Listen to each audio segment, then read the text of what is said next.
Okay, good morning everyone. Welcome to Tuesday. Welcome to the second last day of March. Welcome to week 12. Let's see, Shania is here. Good morning, Shania. Simrat is here. Good morning, Simrat.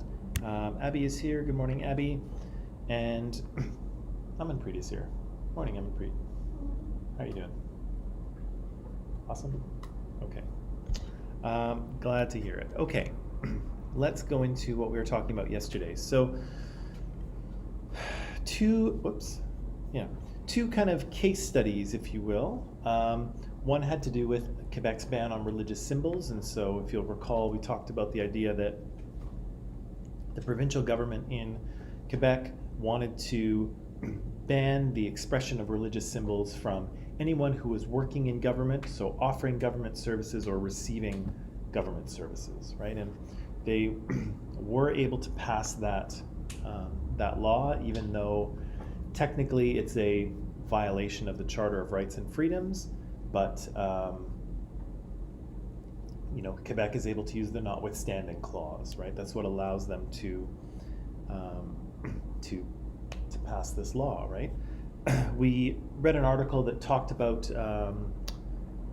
some of the reaction on the ground, if you will. So the law was passed, but what does it actually mean for people? So the article we read, if you remember, had interviews with, I believe, 6 Muslim women, and as we saw, they were, not only were they upset and they felt discriminated against, and they felt, like they were being, good morning, like they were being pushed out of their own province, the province they were born in. Not only that, but some of them had experienced physical violence attached to this. Some of these women had their careers kind of put on hold, or paths that they were going to go down blocked, and they had to sort of reevaluate where they were going to work and what their career goals were and where they were going to go to school. And some of the women expressed this idea that it had to do with belonging, right? And it was interesting because Canada is a very multicultural place, right? You only have to walk down the street in Vancouver and you'll see, faces from all over the world, kind of thing, or genetically speaking anyway. But Canada's a multicultural place, but all of those women felt, I felt at home here, right? Like this was my home. I was born here. My parents were born here. One woman's parents, they went to McGill University, and she was going to go there too, just like her parents. And so they're kind of building this life and identity and sort of sense of belonging here in Canada. And this law flies in the face of that, right? This law totally contradicts that experience, because what does this law say in like very basic terms? What's the message to these women?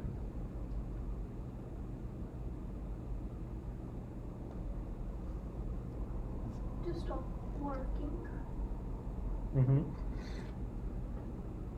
Or Remove your religious symbol. yeah, right? And so the message here is basically assimilate or get out, right? And so either take off your religious symbols, whether it's hijab or niqab or turban or whatever it is, take those off and be like us, or you'll have to, good morning, or you'll have to get out, right? That's kind of the message that these women are hearing. And of course, some of them are getting out, right? Some of these women were saying, yeah, I may have to go to Toronto or to Ontario, or I might go to Calgary, or I might go to UAE. And again, it's something that the government can easily say, well, the law applies to everyone, right? Which technically it does, but it doesn't mean it will impact people equally, right?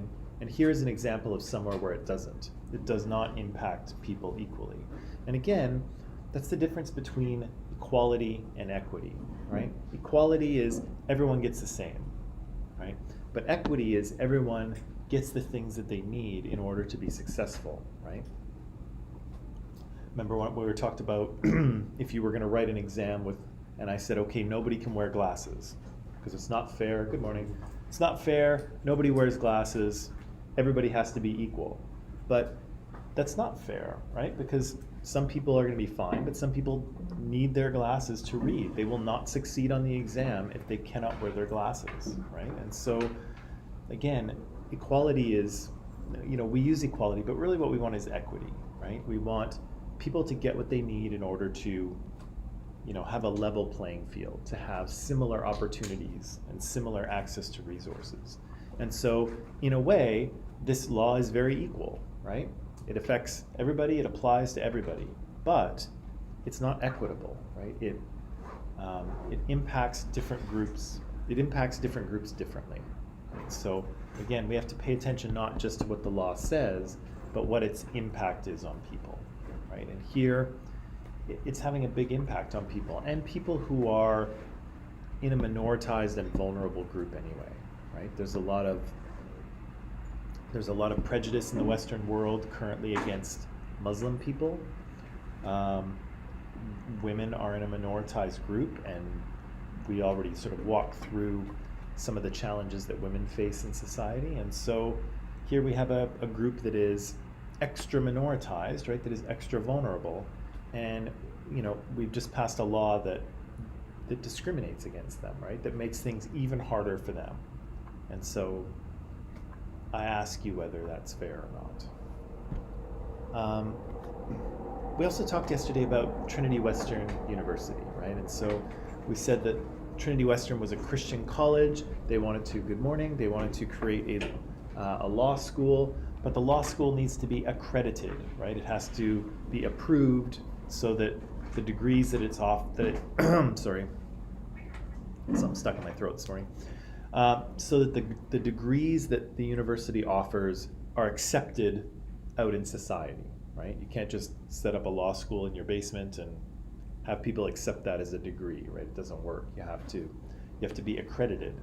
And so we said that there was a kind of a court challenge that went along with this, right? And we said that the challenge was that law societies in, I was saying Canada, but I think it was Alberta, it was Ontario and BC, did not want to accredit the program because of the community covenant, right? And the community covenant said that there was to be, among other things, there was a big list of things that you should and shouldn't do, but one of the things was there should be no sexual activity that violates the sanctity of marriage between a man and a woman. Was that what they said? Something like that? Yeah, and so that basically means that single people, no sex, right? And gay and lesbian people, no sex, right? Even if they're married, which of course is legal in Canada, right? 2 men or 2 women can be legally married in Canada. But at Trinity Western, even if you are legally married to your same-sex or same-gender spouse, apparently you may not have sex with them while going to Trinity Western University or while working there. And so the Law Society said, no, we don't want to accredit your school because of this community covenant. If you change it, we'll reconsider. Trinity Western said, we don't think we should have to do that. We think you're discriminating against us. This is religious discrimination. We're taking this to court. And so they did take it to court. And it went all the way up through the court system. And finally it went to the Supreme Court of Canada, right? And the Supreme Court, I think they said in a 7-2 decision, which is a pretty solid majority, right? So there's nine judges on the Supreme Court. You never want an even number, of course, but there's 9 judges, and in a 7-2 judgment, the Supreme Court ruled in favor of the Law Society. And so we heard some different perspectives here yesterday. So we heard from a professor and kind of a religious scholar, John Stackhouse. We heard from Earl Phillips, who was kind of the head of the law school at Trinity Western. And do you remember some of the things that they were saying yesterday about how they felt about this decision? I know it was a little tricky. Christians were being discriminated. They did feel like they were being discriminated against, right? I think John Stackhouse felt that, that the Charter of Rights had been turned on its head, had been turned upside down. Earl Phillips felt that, this is a statement by the government that, you weren't allowed to, manifest your religion in the public space, whatever that means, right? But then we also heard from the other side, right? The people who were protesting against Trinity Western. And so what kind of things were they saying? Do you remember? That was the second video.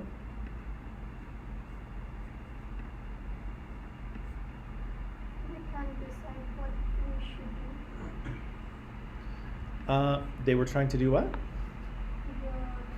guys that they cannot decide what we should do. Yeah, there was the idea that, the university shouldn't be telling students and staff what they can and can't do, especially outside of off campus, right? Here, of course, we can tell you what to do to some degree, right? And the college can tell me what to do as well, because it's college property. But when you go home, we don't have any jurisdiction there, right? We can't tell you what to do and what not to do at home. But Trinity Western thinks that they can. Yeah, so there was that idea about, there was that. What else were they saying? Or were we saying?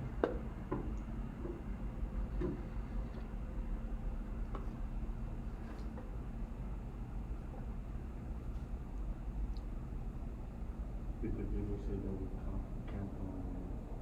can't force, we can't force our beliefs on other people? Or did we say that? I think we kind of pulled that out of it.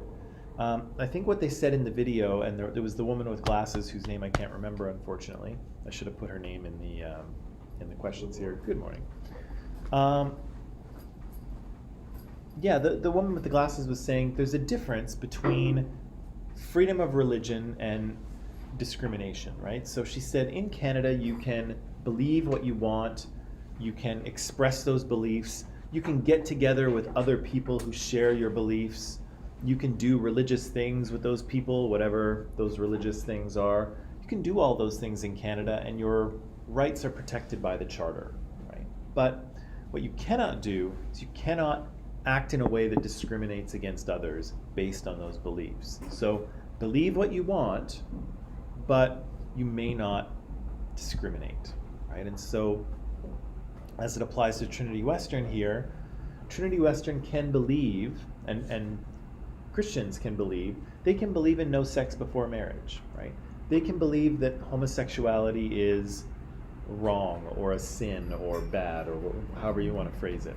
They get to believe those things, and they can practice those beliefs as they like, right? And so if you're a student at Trinity Western University, if you believe that you shouldn't have sex before marriage, don't. And it's good, right? If you're a student at Trinity Western who believes that homosexuality is bad and wrong, then don't do it, right? You are allowed to do those things. You're allowed to speak about your beliefs as well. You're allowed to express them to others. Others may not want to hear it, and they may be angry when you say them, or maybe not, but still you're allowed to express them. But you can't discriminate, right? You cannot deny people opportunities or resources simply because of your beliefs about the social group that they belong to, right? And that's what the Supreme Court was saying here, is that Trinity Western is discriminating against homosexual people and single people who are not married. And the Supreme Court said that the Law Society was right to, or maybe not right, but was justified in denying the accreditation to the law school, right? And so this was kind of a different one, right? Because rights were kind of in conflict, right? The right of this Christian university to practice their Christian beliefs, and the rights of mostly gay and lesbian students to go to university and get a law degree, right? So whose rights take precedence, right? There's a conflict here, whose gets to be more, good morning, whose gets to be more important, right? And so the Supreme Court decided that it's the Law Society in this case, because gay and lesbian students need their rights protected. And Trinity Western, they still get to practice their beliefs, right? They still get to hold them, they still get to practice them individually, but they can't force other people to do the same, right? And that's where the community covenant sort of was challenged legally, right? You can't make other people follow your beliefs, right? But you do have the freedom to practice them yourself. Right? But it was a tricky one, right? And tricky enough that it went all the way to the Supreme Court, took years to figure out, probably a lot of money to figure out too, but took years to figure out. But indeed, once the Supreme Court rules, it's done, right? And so, do I have so this is what the Supreme Court thinks about when they have a charter issue come before them or a charter case come before them. Did the government or one of its agencies, or in this case Trinity Western, restrict a right or a freedom? Is the right protected by the charter, and was the restriction reasonable?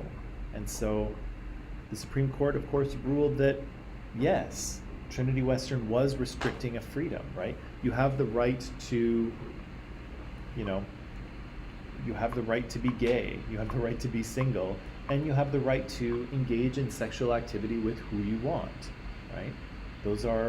You are allowed to do that. Is the right protected by the charter? Yeah, right? And the freedom not to be discriminated against, good morning, based on sexuality is also protected, right? And so is this restriction reasonable? And the Supreme Court said no. This is not a reasonable restriction on people's freedoms. You can't make them do this simply because your religious beliefs dictate it, right? So again, you can follow your own beliefs, but you may not force others to do so. And you especially may not deny them access to education based on that fact. So, I thought I had a little more. Did I have a little more? Oh. As I said, I had a slide, I don't know where it went, but saying that since then, the community covenant has become voluntary. So I think Trinity Western does have a law school now. It is accredited. You can go there if you so choose. I assume it's a perfectly reasonable law school, like you'll get a decent law degree if you go there. And the community covenant itself has been made voluntary. So again, people can sign on to it if they so choose, but if they don't want to sign it, they don't have to. Okay. Next. I'm not sure, I'm just going to move my head here for a second. Had anyone heard, when was this now? This was probably in October or November of last year, but did anyone hear about the killing of a teacher in Paris? About October, November? Okay. So here's what happened. I don't think the article mentions this, but I'll give you the background as I remember it. A high school teacher, social studies or history, I forget what it is, I don't know what France's courses are like, but in Paris, France, high school teacher wanted to do a lesson on critical thinking, okay? And so what he decided to do was, as an example, he used some cartoons that were published in a French newspaper maybe a couple years before. They were published in a magazine called Charlie Hebdo, and the cartoons depicted the Prophet Muhammad. Okay, and so the cartoons were kind of silly. They had Muhammad doing silly things. I think he might have been naked in one of them, and it was a cartoon, right? It was a comic strip. And so when the magazine published those cartoons the first time, there was protests and violence, and I think the magazine's offices were vandalized, and it was a big uproar. And so here, the teacher decided to put those cartoons on the screen and engage his class in sort of an exercise of critical thinking and free speech. Okay, what should people be allowed to say, and what should they not be allowed to say? As I understand, the teacher asked if there were Muslim students in the class that didn't want to see the cartoons because Muslims had been offended by the publishing of the cartoons earlier, that they were allowed to leave and it would be okay, as far as I understand. The week or so after, or maybe more than a week, maybe a couple of weeks, the teacher was killed in the street, and I think his head was cut off. Yeah, and so this kind of, as you might imagine, caused a pretty big stir in France. It's a pretty brutal crime, regardless of what the motive is, but it sort of,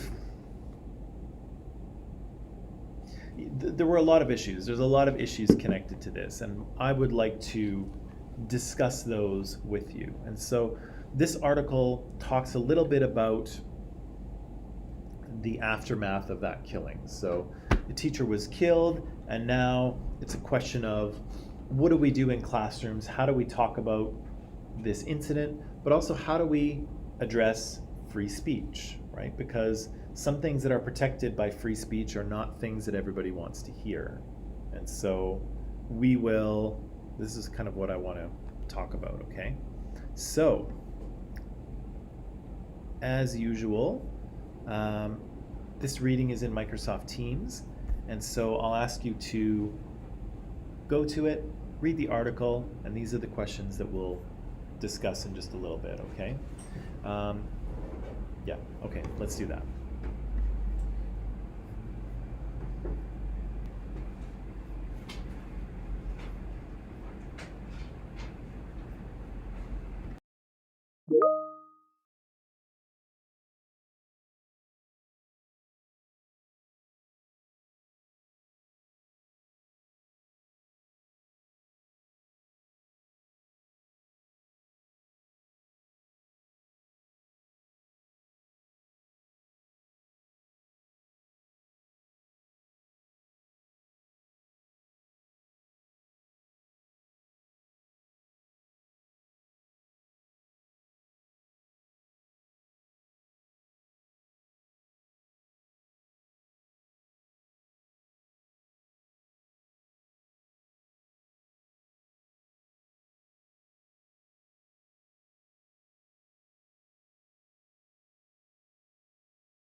Maybe just another minute or two, and then we'll talk.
Okay. Let's try and pull this apart. This is a tricky one. Probably trickier than the other two we talked about. So what's the issue here? What kind of rights or freedoms or what kind of things are kind of in play and conflicting here?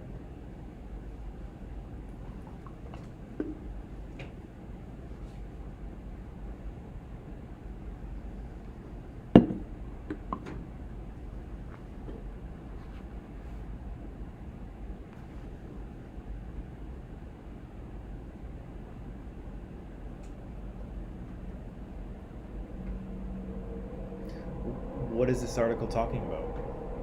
What is the Teachers are finding it difficult to explain what happened. they're finding it difficult to explain what happened? Not to explain what Less. what happened and how the teacher would be raised as anyway. Okay, so there are discussions about what to think about this whole situation for sure, right? People are confused. There's also the question of whether this teacher is a hero or not, which is a question I would like to come back to. What else are people confused about or having a hard time figuring out? I thought you were going to say it there. What laicité was? Laicité? What is laicité?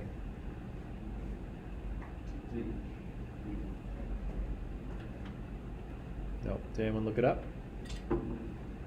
What is it?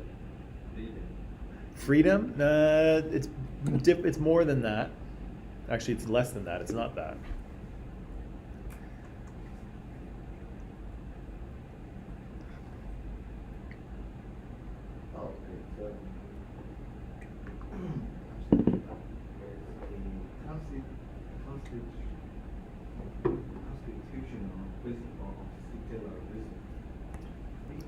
The constitutional principle of secularism. Yeah, secularism. What's secularism, though? That is the principle of separation of state from religious institutions. Right, the principle of the state being separate from religious institutions, right? So to have a society that is secular or secularized means that it is separate from religion, right? Religion is over here, and the running of the state, the government is over here, right? The church is not connected to the state. The church is not telling the state what to do. Religious ideals are not really informing how the state does its business, right? How it runs the country. Can you give me an example of a country that is not secular? What? Quebec? Yeah, a country.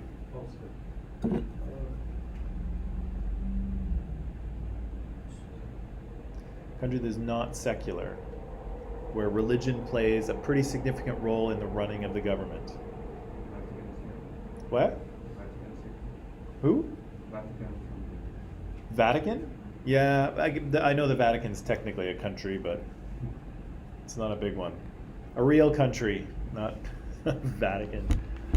It's not a real country. Huh? Nope.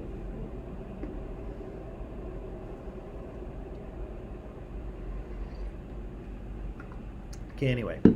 So the French have this principle of laïcité, right? The idea that religion should not interfere in the running of the government, right? The government should be run on logical, humanistic principles, right? Not on the teachings of the church, in theory. Although the article says, of course, that a lot of people have different definitions of what laïcité is, and there seems to be some confusion about how to teach it and what it is, but I think for our purposes that we can say that that's what it is.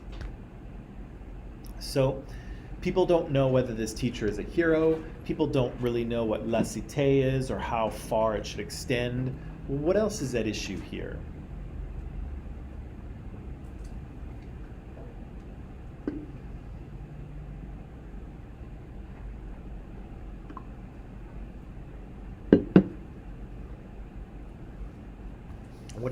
What other issues are connected to this incident?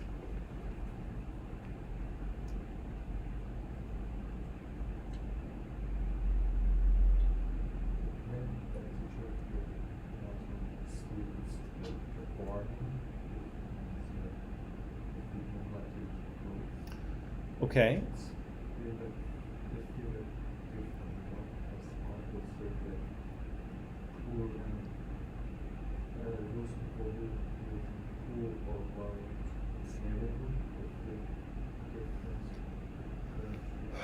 Yeah, so there's, even though this is on the surface, it's definitely a religious issue, right? We're talking about Muslims, we're talking about the separation of church and state, we're talking about cartoons that depict a religious character and people being offended by that depiction, but we're also talking about economic inequality, right? We're talking about people who are living in poverty, who have trouble finding jobs, who are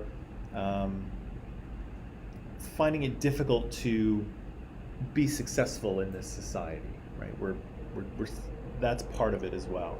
What else is going on?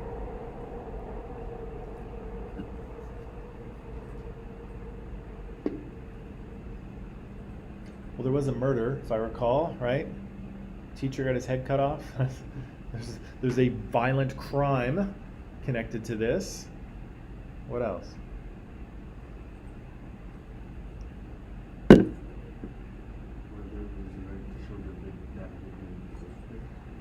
Right. Well, they're just cartoons, but yeah, the question of was it right of him to show those cartoons in class? And again, that goes back to the original question of was it right of that magazine to publish the cartoons in the first place? Anything else?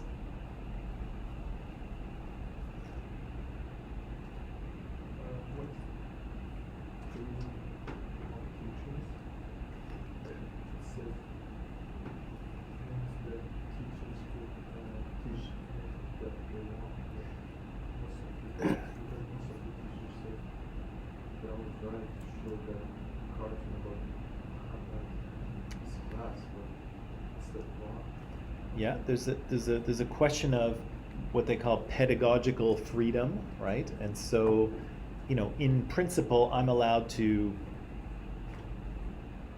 use anything I want in this class, right? But like the charter writes, that right has limits, right? I can't show you anything I want.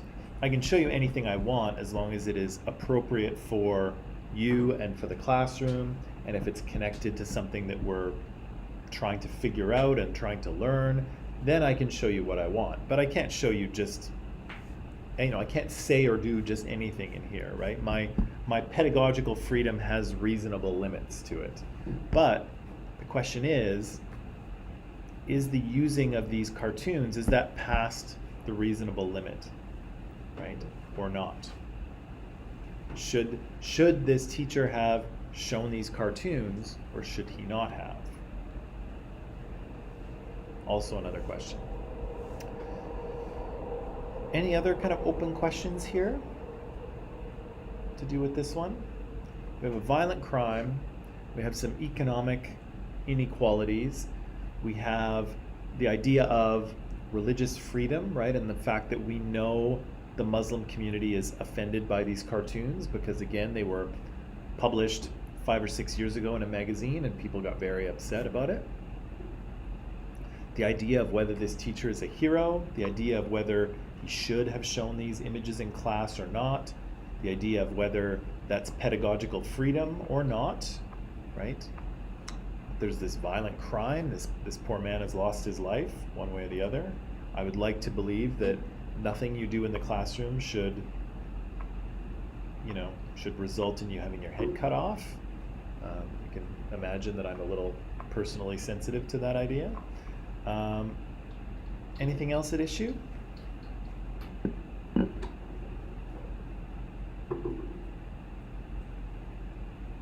Okay, let's take a break. When we come back, we will talk about how these things kind of interact and see if we can come to a decision on this, okay?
All right, and we are back. So, we've got a few things going on in this particular instance, right? We have questions about French secularism. We have questions about integrating a Muslim minority into the country of France. We have questions about whether this teacher is a hero or not, whether he should have used those cartoons, whether he should have shown them or not, whether he should have asked Muslim students to leave the room or not. Yeah, we also have a fairly violent murder mixed in here as well. So there's kind of lots of things going on.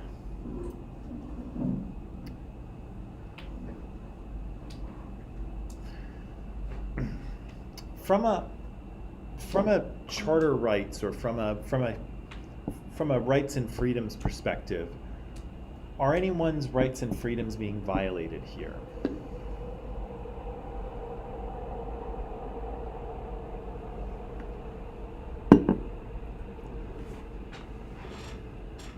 What do you think? What? I just want to ask one reason for that teacher. I have an opinion, but I want to hear what you think first. Yeah.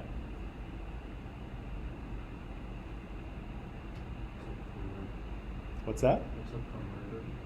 Except for murder? I don't think there's no charter rights being violated. There's no charter rights being violated except for the fact that this guy was murdered. There was one time I showed a video to emphasize critical thinking. Right. I don't think there should be violated if that was the case. Okay, so we know that we know the teacher showed this material in class, right? And we know that Except for maybe the publishers. I think they were making fun of the Prophet Muhammad as expressed. No, but before showing that movie, okay, well let's start there. Let's start there. So the cartoons were originally published in this magazine called Charlie Hebdo, right? And so was the magazine right to publish those cartoons in the first place?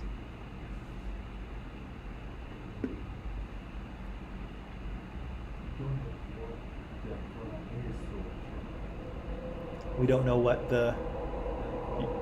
Okay, well, it's true, and I'm not going to... Some information about Muhammad. Yeah, I'm not going to show them to you here because I don't have them. Also, I don't want to be murdered in the street. But I'm not going to show them, well, there might be other reasons too, but we'll get to that. I'm not going to show them to you here, but I think, what we need to know is that the cartoons depicted Prophet Muhammad. Muslims are against the idea of him being depicted in human form, in physical form, so you don't see any pictures of him. And he's in the cartoons, he's kind of depicted in a silly, unflattering kind of way. And so really all we need to know is that many Muslims who saw the cartoons were deeply offended by their content. I think that's kind of what we need to know, right? Although we can talk about that a little bit more too. But was it okay for them to publish it? Should they have been allowed to publish it? Or did they do something wrong? They did? They didn't? Maybe? They... Since they published it and the whole Muslim society saw it before, should I have been affected when the teacher was? Okay, so it shouldn't have been a big deal because everybody had basically seen them already, right? Okay. Okay. Maybe. Especially since everything is searchable on the internet. I mean, if you didn't see it originally, you could always Google it and see it whenever you wanted it. So yeah, the cartoons are out there now, right? They're published, they're out into the world, there's really no way to take them back. so it shouldn't have been a big deal. Or should it have? It just looks like the student had a negative impact from the teacher and just wanted an excuse to murder the teacher. Well, it wasn't a student that murdered the teacher. So the students were kind of, I think, maybe middle schoolers, and so those students kind of, I guess, were on social media talking about it, and the murderer saw what was happening on social media. So the murderer is not a student of the teacher. I thought it was the girl from his class. No. So it's not. So the students in his class did some social media posts about it. The murderer saw the social media posts and then tracked the teacher down, and yeah. Let's see.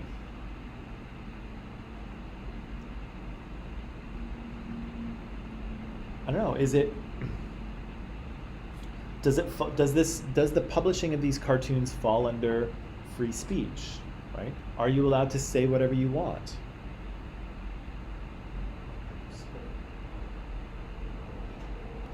Well, not necessarily. Not necessarily. Do you remember what we talked about with free speech? Remember when we read that article on Jordan Peterson, the psychology professor from University of Toronto? What did we talk about with regard to free speech? You can say whatever you want, right? But you may not use your speech to generate hatred against other groups, right? And so the question at the time was Jordan Peterson doing that by not using the correct pronouns for his students? And I think we agreed that that's not really hate speech, right? That's not quite hate speech. Are the Charlie Hebdo, and I know you haven't seen them, or maybe I haven't shown them to you, do those cartoons constitute hate speech? Do they generate hatred of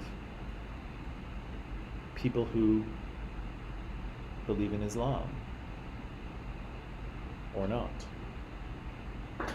Are the cartoons hate speech?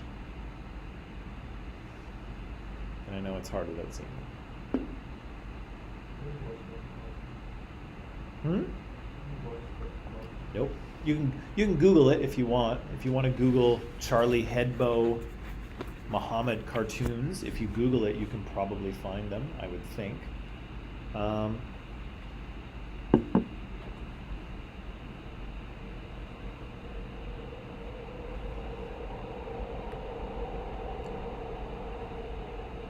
Did you find them?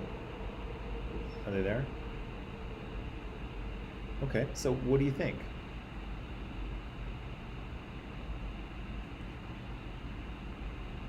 Funny? Not funny? Offensive?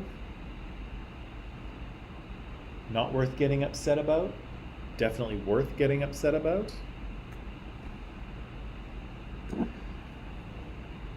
Well, and maybe the more important question is who gets to say, right? So if you're looking at these cartoons and the question is, are these cartoons offensive? Who gets to say if they're offensive or not? Who gets to make that call?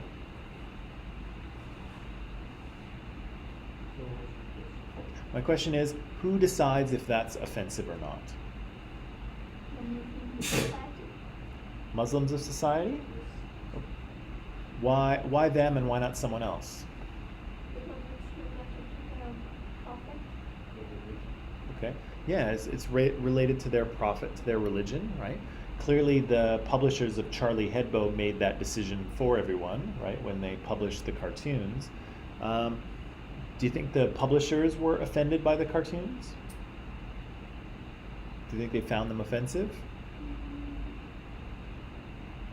Unlikely, right? The magazine is probably, good morning, the magazine is probably run by, white French secular people or Christian people, I'm sure they looked at those cartoons and didn't see anything wrong. Probably thought they were funny, right? That's why people publish cartoons usually, because they think they're funny.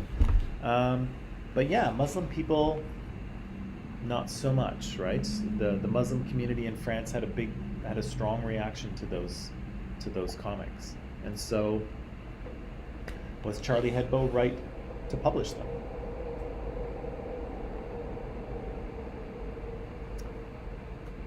And another question, so Charlie Hebdo published those cartoons, and they published them because they thought they were funny, right? Haha, here's a little laugh for you, right? That's what cartoons are for in newspapers and magazines. But is it different when the teacher uses it? Because what's the teacher's purpose? Why did he show them? To give his students a little laugh?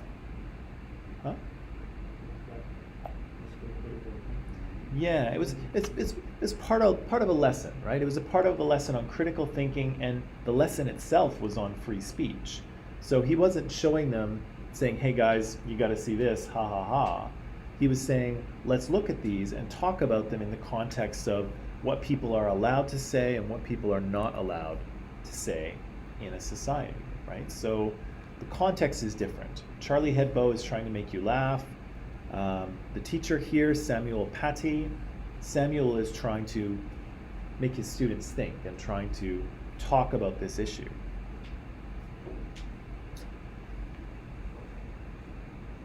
So then, was the teacher right to show these in class, given that that is his purpose? Or does it matter? Does it matter what your purpose is? You should not show offensive material in class. I know you're coming into this like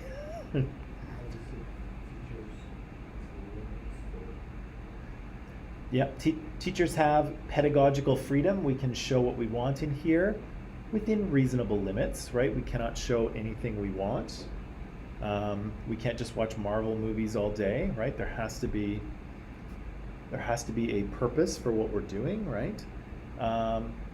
He had a purpose, but again, he showed something that was offensive to members of the community, and he knew that, right?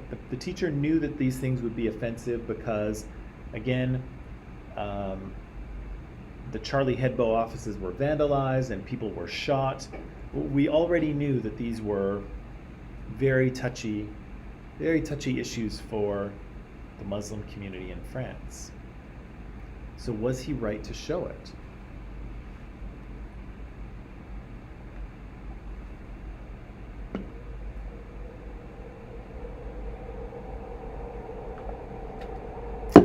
This is a more extreme question, but is he a hero? Is the teacher, the teacher, is he a hero? Because some people want to position him as one, right? Is he a hero? Or is that even a good question to ask? Why was he being positioned as a hero? Why what?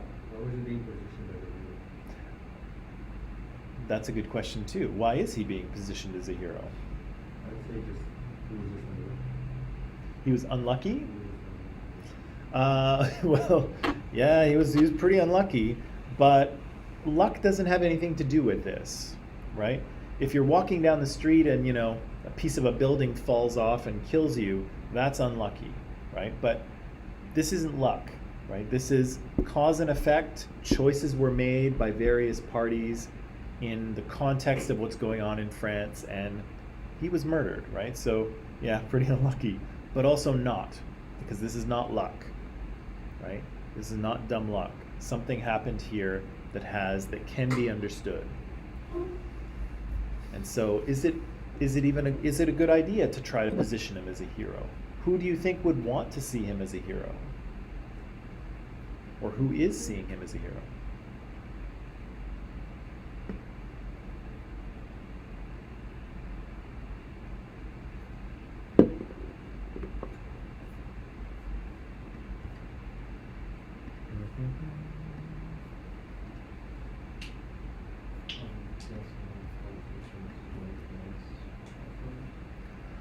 Okay, politicians who are anti-Muslim.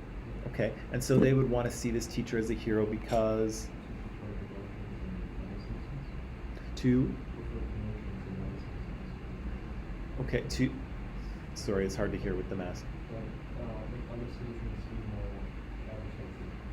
Okay, so some politicians might be using this to agitate people, right, or to create fear. And if you know anything about politics, you'll know that some politicians use fear in order to gain power, right? You should be really scared about this, but don't worry, I will save you, right? That's a typical politician thing, and it's a typical authoritarian or dictator move, right? To position themselves as the savior of the people, right? Being able to save people from a certain thing.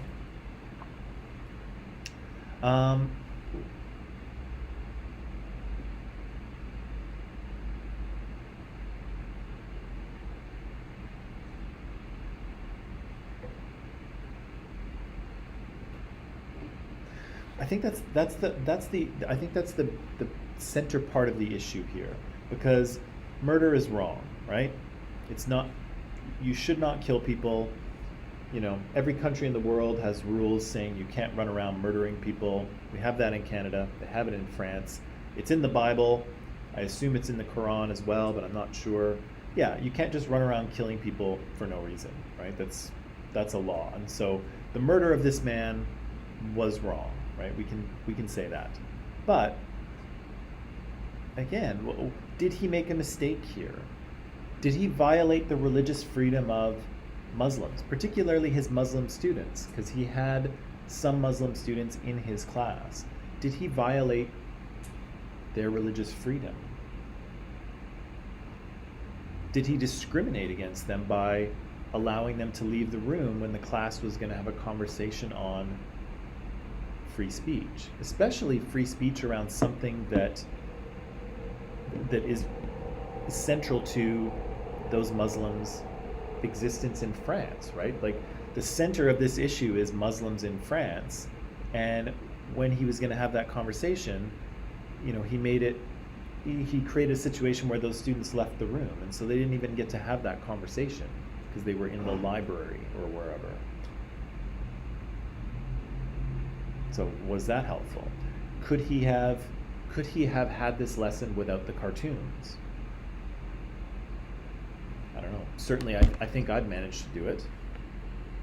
But again, did he make the right call or the wrong call? Should we do or say or show things that we know are offensive to people? Should we do those things, or should we respect people's religious sensibilities, right? So again, it doesn't bother me to see a caricature of the Prophet Muhammad.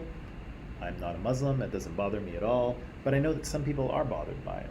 So should I support showing those images, or should I respect other people's beliefs and say, you know what, we don't need to see that, right?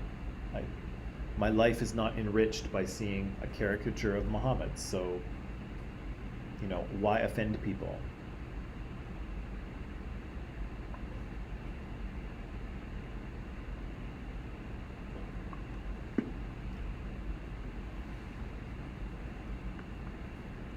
Okay, I think I'm going to end it there today, a little bit early.